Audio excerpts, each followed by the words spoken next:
السلام علیکم ورحمۃ اللہ وبرکاتہ۔ آج ہم بات کریں گے قرآن مجید کی ایک بہت پیاری آیت ہے، اور جس میں اللہ تعالیٰ نے جو ہے وہ ڈائریکٹ مکالمہ کیا ہے لوگوں سے، بندوں سے، کہ جو ایمان والے ہیں وہ ان کے لیے کیا کچھ ہے، اور جو ایمان نہیں لائے ان کے لیے کیا کچھ ہے۔ تو وہ ہم سٹارٹ کرتے ہیں۔ قرآن مجید کی ایک آیت ہے، سورہ السجدہ کی آیت نمبر 18 سے لے کے آیت نمبر 20 تک 18 to 20، جس میں اللہ تعالیٰ ارشاد فرماتے ہیں، تو کیا کوشچن مارک ہے کہ تو کیا جو ایمان لائے اور جو ایمان نہیں لائے، کیا یہ دونوں برابر ہو سکتے ہیں؟ ہرگز نہیں۔ ٹھیک ہے، جو نافرمان ہے اور جو میرے فرما بردار ہیں، یہ دونوں برابر ہو سکتے ہیں؟ نہیں ہو سکتے۔ ٹھیک ہے، اور اس کے ساتھ ہی اللہ تعالیٰ نے ارشاد فرمایا، بہرحال جو لوگ ایمان لے آئے، ٹھیک ہے، جنہوں نے میرے دین کو ایکسیپٹ کیا، اور جو ایمان لے آئے اور جنہوں نے اچھے کام کیے، نیک اعمال کیے، ان کے لیے ہمارے ہاں ان کے نامہ اعمال کے طور پر جو انہوں نے نیک اعمال کیے ہیں، ان کے لیے میرے ہاں مہمانی کے طور پر، اللہ کے مہمان جو قیامت کے دن وہ اللہ کے مہمان ہوں گے جو لوگ ایمان لے کے آئے ہیں۔ ٹھیک ہے، اچھا، اللہ کے مہمان کتنی بڑی بات ہے کہ ہم اللہ کے مہمان ہوں گے، لیکن اس کے لیے آپ کی جو اللہ تعالیٰ نے شرط رکھی ہے وہ کیا رکھی ہے کہ آپ کا ایمان ہونا ضروری ہے۔ ہم سب سے پہلے ایمان سے یہاں پہ ڈسکس کریں گے کہ ایمان کیا ہے۔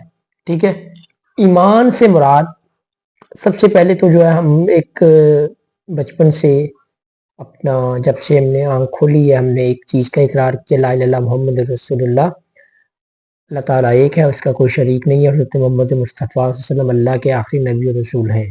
ٹھیک ہے، اس کے بعد کسی نبی نے بھی نہیں آنا، یہ ہمارا ایمان کا حصہ ہے۔ لیکن اس چیز پر امپلیمنٹیشنز، ٹھیک ہے، اس چیز کو اپنی زندگیوں میں اتارنا، اس چیز کو اپنی زندگیوں میں اپنانا، یہ اصل ایمان ہے۔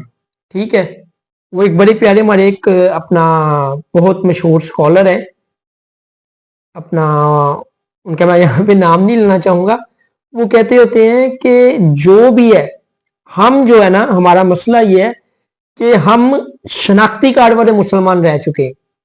ٹھیک ہے، ہمارے دلوں سے ایمان جو ہے وہ ختم ہو چکا ہے، دلوں میں ایمان نہیں ہے۔ کیونکہ ایماندار کی جو نشانیات ہیں، نشانیاں وہ میں نے ایک لیکچر ریکارڈ کیا ہے، مومنین کی جو نشانی ہے وہ بھی ہے۔ ٹھیک ہے، لیکن ایماندار کون ہے؟ ایماندار وہ ہے جس نے اللہ کو ایک مانا، اللہ کے جو احکامات ہیں ان کو مانا۔ ٹھیک ہے، ایک ہوتا ہے اللہ کی ماننا اور ایک ہوتا ہے اللہ کو ماننا۔ ٹھیک ہے، اللہ کو تو ہم مانتے ہی مانتے ہیں، جی ہم نے اقرار کر لیا ہے، لیکن اللہ کی ماننا، جو اللہ نے اور اللہ کے نبی نے ہمیں زندگی گزارنے کا طریقے بتائے ہیں، اس پر چلتے ہوئے جو زندگی گزارنی ہے، اس کو ہم کہتے ہیں ایمان لانا۔ ٹھیک ہے، ویسے تو ہم اقرار کرتے رہتے ہیں کہ ہم مسلمان ہیں۔ ٹھیک ہے، اسی طرح اللہ تعالیٰ فرما رہے ہیں کہ جو لوگ ایمان لے آئے ہیں ان کے لیے میرے ہاں مہمانی کے طور پر میرے ہاں جنت میں باغات ہیں، اللہ کے ہاں باغات ہیں، باقاعدہ اس آیت کے یہ الفاظ ہے۔ ٹھیک ہے، اور جو لوگ نافرمان ہوئے، ٹھیک ہے، ان کا ٹھکانہ آگ ہے۔ جنہوں نے نافرمانی کی ہے اپنے اللہ تعالیٰ کی، ٹھیک ہے، اب انسان کہتا ہے کہ یار میں تو مسلمان ہوں، میں نے تو نافرمانی نہیں کی، ہم تو مسلمان ہیں۔ بعض اوقات جو ہے نا، آپ یقین کریں، ہم اس قدر چیزوں کو غلط طرف لے کے سمجھتے ہیں کہ ہم سمجھتے ہیں ہم ٹھیک راستے پہ جا رہے ہیں۔ ٹھیک ہے، اللہ تعالیٰ فرماتے ہیں کہ جزوی اطاعت جو ہے نا وہ مجھے نہیں چاہیے۔ ٹھیک ہے، مجھے میرے دین میں تم نے داخل ہونا ہے تو پورے کے پورے داخل ہو چکے، بس دیٹس اٹ۔ اچھا، اب جو نافرمان لوگ ہیں، نافرمانی میں کیا کچھ آتا ہے؟ باقاعدہ الفاظ ہے کہ نافرمانوں کے لیے۔ اب نافرمانی میں کیا کچھ آتا ہے ہمارے پاس؟